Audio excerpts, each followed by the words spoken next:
From being settled by Vikings over 1,000 years ago to the current conflict with Russia, Ukraine's history is a litany of tragedies, following one on the heels of another. Yet this difficult past is what has shaped the indomitable spirit of the Ukrainian people and continues to fuel their fearless desire to cast off the yoke of foreign oppression. Following the 2014 Maidan Revolution, which drove out an authoritarian president, Ukraine made significant progress on domestic reform and set its sights on becoming a thriving member of the European community. This acted as a catalyst to drive renewed interest and tourism to the country, at least until the Russians invaded. Europe's last genuine travel frontier was finally poised for rapid growth following the debilitating effect of the COVID pandemic. But what impact will the Russian invasion have on that growth trajectory? And what does the future now hold for Ukraine's tourism industry? Let's take a closer look.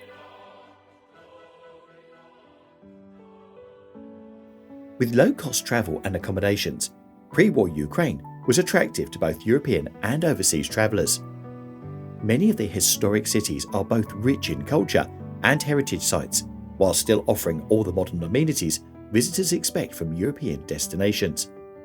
In 2008, the country welcomed upward of 30 million visitors, but following the conflict with Russia in 2014 in eastern Ukraine, this number began to drop.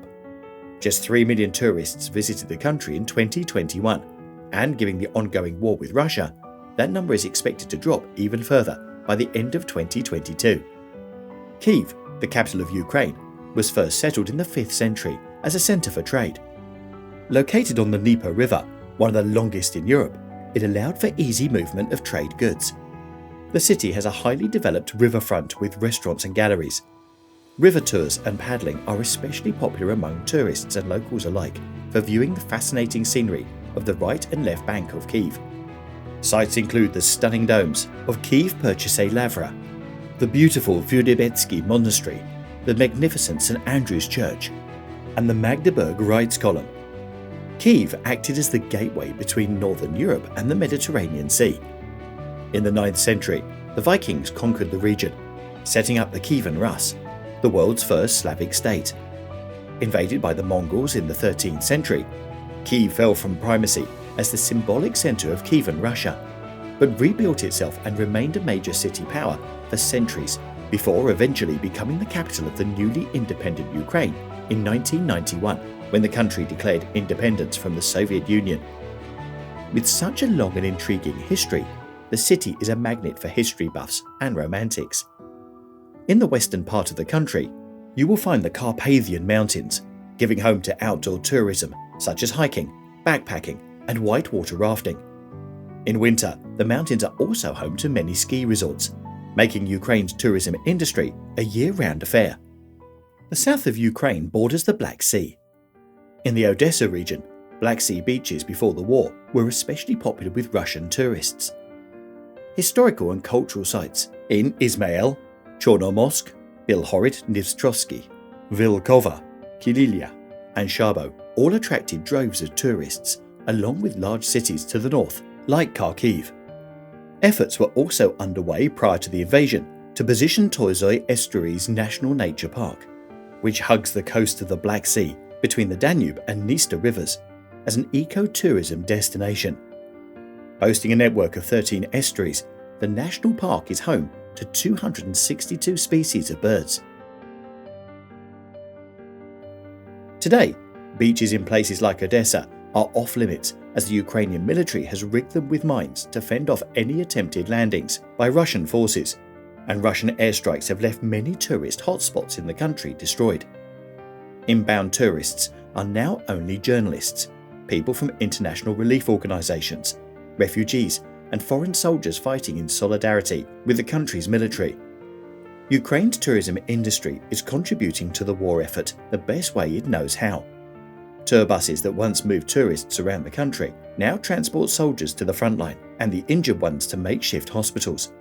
Tour operators, restaurateurs, and hoteliers are all using their well-established network to provide catering and assistance for the military. Others helped refugees relocate from dangerous regions to more peaceful ones in Ukraine or abroad. Hotel workers in the southern and western regions organise the transit and housing of refugees, And in places like Lviv, tourism and hospitality businesses are at the forefront of delivering humanitarian cargo, donated from different countries, including food, medicine, hygiene products, clothing and so on, underlining the vital role of Ukraine's tourism industry, not only in peacetime and for marketing the country as a tourist attraction, but also in crisis periods. It is safe to say that the Russian invasion has decimated Ukraine and its tourism sector, but as the war reaches a crucial point, thoughts are already turning, as they did as early as 1943 during the Second World War, to how the country can get back on its feet again once hostilities are over. Ukraine will have a substantial opportunity to attract more peaceful invaders, global tourists, in the wake of the war, but the tourism industry must concentrate efforts on those countries with a high propensity to travel and an equally high disposition to spend in order to maximize the potential. Odessa is particularly well suited to this, having adequate airport infrastructure, as long as it remains intact, and a plethora of visitor attractions. Places like Yaremsha, owing to its secluded location in western Ukraine, have experienced minimal damage from the war, so will likely be one of the first destinations to see a return to normality. As we've seen from the news, it's largely the big cities and the strategic hotspots that have come under heavy shelling, meaning that when Ukraine reopens for visitors, or to put it more appropriately, tourists feel safe enough to venture into the country, we can expect that heightened emphasis will be placed on the more rural regions, where the fighting has been less severe. Injected much-needed foreign cash into the post-war economy in the process, without putting excessive tourist pressure on areas that are focusing on rebuilding. Development of new target markets will also be crucial. Russian visitors made up the majority of tourists to Ukraine until their country's annexation of Crimea in 2014 and hostilities in the Donbass region.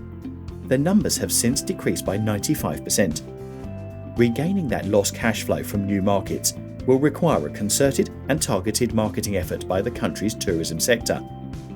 Ukraine's new global standing as a defensive perimeter for the world against Russian aggressions might help with this, as people who struggled to find the country on a map a year ago are now much more familiar with its location and history. Combined with many people wanting to help Ukraine, a tourism boost is highly likely after the war. Ukraine is still in the midst of a horrific and unjustified conflict, one which is inflicting tremendous damage on the country's people and infrastructure. The effect of the war will be felt for generations after the last bullet is fired, but as it has so often done in the past, Europe's last genuine travel frontier will no doubt rise again, like a phoenix from the ashes of this latest difficult episode in its storied history. And the country's tourism industry, as it is doing now, will be there to play its part in Ukraine's recovery. Now that you've heard from us, we want to hear from you.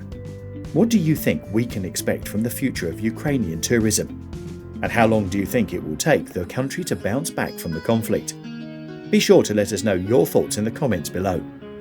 If you enjoyed this video and want to learn more about some of the best travel topics and destinations in Europe and the rest of the world, make sure you are subscribed to Tozome.